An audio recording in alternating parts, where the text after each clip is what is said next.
Hello, my name is Sarah May and I'd like to talk about my new novel Becky, which is out now. Becky is a contemporary retelling of William Makepeace Thackeray's Victorian blockbuster, Vanity Fair, relocated to the tabloid world of the 90s and the noughties.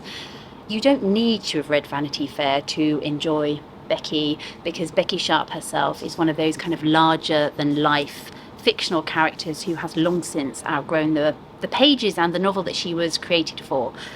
So Becky is a standalone novel, but I very much hope, if you haven't read Vanity Fair, that after reading Becky you will reach out for Thackeray's original masterpiece.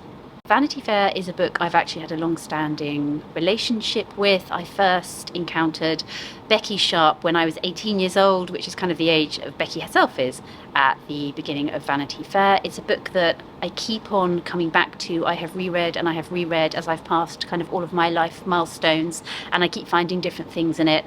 And so many of the issues that that Vanity Fair raises, which I'll kind of come on to in a bit, are still impertinent today because they remain unresolved, and they are very much our contemporary issues. So I knew that I wanted to do a retelling of Vanity Fair. It's something I've wanted to do for a long time, but I had to find my framework. And for me, one of the huge inspirations was the phone hacking trial, basically, of 2013. I was looking for kind of my Waterloo, as it were, and for me the phone hacking trial represented Waterloo, kind of a Waterloo for our modern times. It's a moment of hubris for the Becky character. You know, she's overstepped the line, and it sort of puts her to the test. Working backwards from the phone hacking trial and looking at journalism more generally, I thought, well, Becky Sharp has to be a journalist, and the period I really want to focus on is sort of how we got from this era of sort of tabloid journalism to the phone hacking trial. And tabloid journalism and newsprint was at its absolute zenith in the 90s, which was when Princess Diana was spearheading a whole new brand of celebrity culture, basically. And as soon as I kind of made these connections, I joined these dots, I thought, well, I have my world. My world is that tabloid world of the 90s and the noughties, when newsprint was at its absolute zenith. And where would Becky be? Becky Sharp would absolutely be at the centre of that world, the centre of that universe. She would be a journalist, basically. And during the course of the book, we actually follow her meteoric rise, because she's a hugely ambitious woman, to become the editor of the sort of Britain's biggest selling tabloid, which in the book is called the Mercury.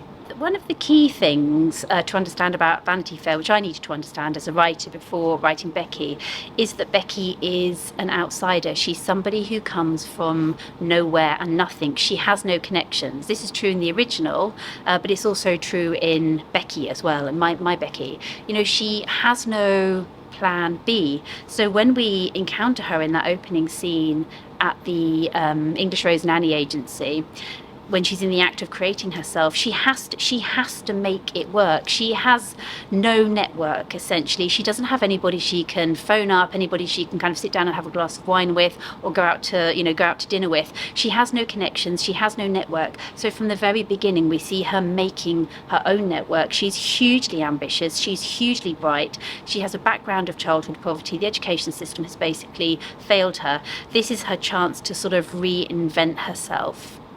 As I was kind of discussing earlier, there are many themes and issues in the original Vanity Fair that I think remain pertinent and incredibly contemporary because they remain unresolved. The Georgian era was ushered in by the French Revolution of 1789, basically, and it gave sense to this sort of real optimism. And I think that's also true of 90s and noughties Britain as well. That era was ushered in by the collapse of communism in 1989, and there was this sense that we were entering a new era and that we were able to leave the past behind, and part of leaving the past behind kind of manifested itself in this really garish optimism and sort of sense of glamour that I think really represents 90s Britain. But underneath the surface, there were all sorts of things bubbling that optimism just wasn't able to hide. We had the legacy of colonialism, we had crazy materialism, we had a celebrity culture that was kind of going absolutely crazy, and we also had an increasing wealth gap, and we had a very corrupt kind of political class, corrupt elite, and that was the same in Georgian Britain as well. We also had a monarchy in crisis. You know, in Georgian Britain you had George III, who was raving and mad and locked up in an attic by his own family. In 90s Britain we had Princess Diana, who was really challenging the public's relationship with the monarchy, with the royal family. So there were these extraordinary similarities, as I saw them, between Vanity Fair and the Georgian era and 90s and noughties Britain, which is what I wanted to explore further in Becky, because I think they remain unresolved. And in this way, Becky is very much a discussion. I hope that the book becomes part of an ongoing discussion. Thank you so much for watching, and Becky is out now.